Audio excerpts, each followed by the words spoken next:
এই পৃথিবীর সমস্ত মানুষেরই একটা চরম সমস্যার মুখোমুখি হতে হয়, সেটি হচ্ছে ইগনোর। প্রিয় মানুষদের কাছে প্রতি মুহূর্তে ইগনোর হতে হতে আমরা নিজেকে গুটিয়ে ফেলি, চরম টেনশানে দিন কাটে আমাদের। ইগনোর যে শুধুমাত্র প্রেমিক প্রেমিকার মধ্যেই হয় তাই নয়, এটি দেখা যায় বন্ধুবান্ধবী এবং নানান রকম সম্পর্কের মধ্যে। আজকে আমি আলোচনা করব কিভাবে ইগনোর করা মানুষদেরকে কাছে টেনে আনতে হয় এবং কিভাবে ইগনোর করা মানুষদেরকে ছেড়ে দিতে হয়।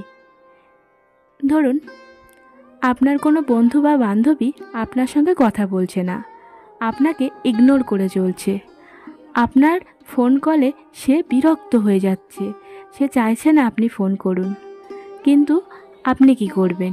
একটু তার সঙ্গে দেখা করুন, তাকে বলুন কি হয়েছে, কি দোষ করেছি আমি তোর কাছে। সে যদি আপনার দোষটাকে দেখাতে পারে তো ভালো, আর যদি না দেখাতে পারে আপনি ইগনোর করুন, ছেড়ে দিন অমন বন্ধু বা বান্ধবীকে। আর যদি আপনার কোনো দোষ হয় তাহলে মানিয়ে নিন। নিজের দোষ স্বীকার করলে কেউ ছোট হয়ে যায় না, বরঞ্চ বড় মনেরই পরিচয় দেয়। ধরুন, আপনার কোনো প্রেমিক বা প্রেমিকা আপনাকেই প্রপোজ করলো, আপনার সঙ্গে বেশ কিছুদিন মিশলো, গল্প করলো, কথাবার্তা বলল, কিন্তু ইদানিং কয়েকটা দিন দেখা যাচ্ছে সে আপনার সঙ্গে কথা বলতে চাচ্ছে না। আপনার ফোন কলে সে বিরক্ত বোধ করছে, আপনার কোনো SMS সে দেখছে না। আপনি কি করবেন? জানি এই সময় গাটা জ্বলে যায়, মাথা খারাপ হয়ে যায়, কিন্তু আপনি কি করবেন? তার সঙ্গে একটিবার দেখা করুন এবং কোথায় আপনার দোষ সেটি জিজ্ঞাসা করুন। ওই একই কথা, যদি দোষ হয় আপনার তাহলে মিশে যান, মানিয়ে নিন। আর যদি দেখেন যে না, তার আর আপনার পছন্দ হচ্ছে না, তার জীবনে অন্য কেউ চলে এসেছে, তখন ইগনোরের মাধ্যমে তাকে ছাড়িয়ে দিন। বন্ধ করুন ফোন করা, বন্ধ করুন SMS করা। দেখবেন সেই মানুষটি আপনার কাছে ছুটে চলে এসেছে, আপনাকে আর যেতে হবে না। ধরুন, কোনো বাবা মায়ের দুটো মেয়ে, একটা মেয়ের খুব ভালো বড়লোক বাড়ি, চাকরিদার স্বামী, সে বাড়ি বিয়ে হয়েছে। আর একটি মেয়ের নর্মাল বাড়ি, নর্মাল ফ্যামিলি এবং নর্মাল কোনো কাজ করে তেমন ছেলের সঙ্গে বিয়ে হয়েছে।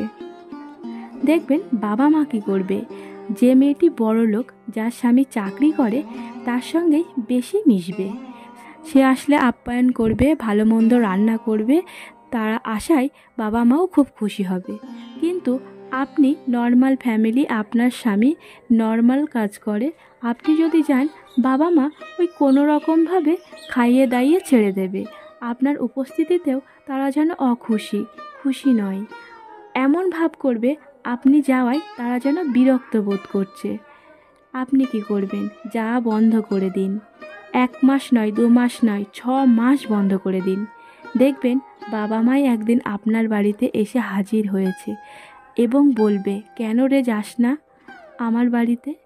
এইভাবে ইগনোরের মাধ্যমেও কিন্তু বন্ধুরা প্রিয় মানুষদেরকে কাছে আনা যায়। তাই শুধুমাত্র নিজেকে বিলিয়ে দিয়ে সকলের কাছে না গিয়ে নিজেকেও একটু স্মার্ট তৈরি করুন, নিজেও একটু ইগনোর করতে শিখুন। দেখবেন প্রিয় মানুষরাও আপনার তোষামোদ করে চলবে।